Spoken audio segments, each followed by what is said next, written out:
Diddy might be getting investigated for the passing of Kim Porter. I watched the new Peacock Diddy documentary, Diddy, The Making of a Bad Boy, and the most thing that I was waiting for was to hear Al B. Sure and see if he really did talk about Kim Porter. Al B. Sure honestly delivered. He didn't hold back anything. He was the first one that I've ever heard speak about Kim Porter's story on an actual documentary, and he claims that he is going hard for them to open an investigation into Kim Porter's passing. Al B. Sure said that him and Kim Porter remained friends when she got with Diddy because they shared their son together, Quincy.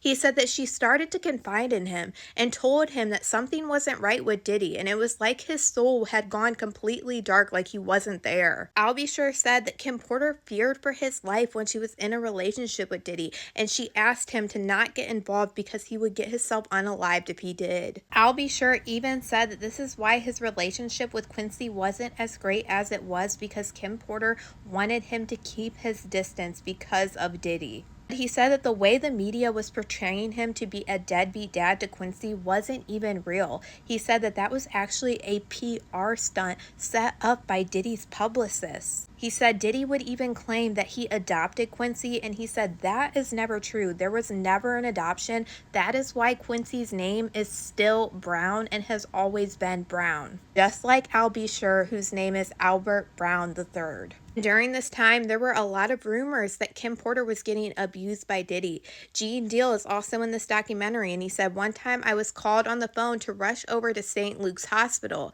and he said that it looked like Kim Porter was bruised and stuff like that, but she wasn't saying anything. We also heard from the lawyer Lisa Bloom, who represents Dawn Richard of Diddy Dirty Money, who filed a lawsuit just recently against Diddy, and in her lawsuit, she claims that she witnessed Kim Porter looking like she was abused. Dawn Richard's lawsuit said in or around 2005, during the first season of Making the Band 3, she observed Diddy's ex-partner and the mother of his 3 children, Kim Porter, leaving Diddy's recording studio in tears with visible facial injuries, including a lacerated lip. Dawn Richard claims that she not only saw this from Kim Porter, but she also watched Diddy abuse Cassie Ventura, and this made her very fearful of Diddy. Al B. Sure confirmed that Kim Porter actually did have a diary that she was writing about all of this stuff about Diddy, and Al B. Sure said that Kim Porter was trying to do exactly what we watched Cassie Ventura do against Diddy right now.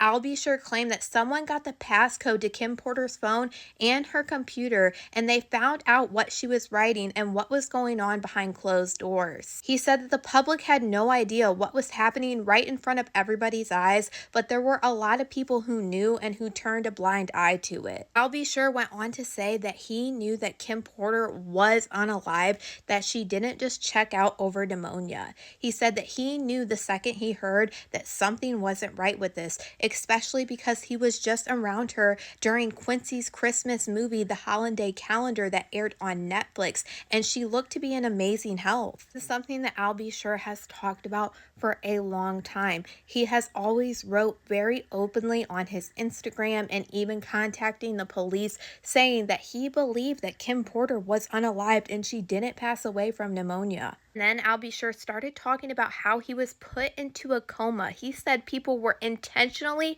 sent to him to try to unalive him, and he said that he has all of these people on file. And the way he was saying this when he talked about his coma with people being involved, he kept saying that he couldn't say too much because of an investigation. And this is things that we've heard Al B. Sure hint about before, especially earlier this year after Diddy got arrested. Going to be producing the Al B. Sure life story.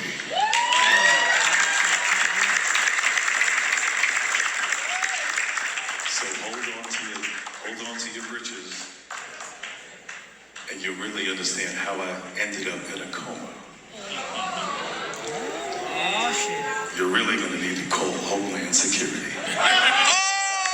Al B. Sure said that in hindsight that he was glad that things transpired the way he did because this journey made him prepared for a whole new level. He said that he made the decision to go hard as it relates to opening the case on Kim Porter's passing. Al B. Sure also said that there is no way that it's a coincidence that so many people around Diddy have lost their lives. I am so glad that Al B. Sure talked about this. To me, this was one of the most important parts in this whole documentary because we have never heard Kim Porter's story told from somebody that was really close to her like Al B. Sure in any documentary like this or anything to this magnitude at all. But y'all, let me know what you guys think about all this in the comments.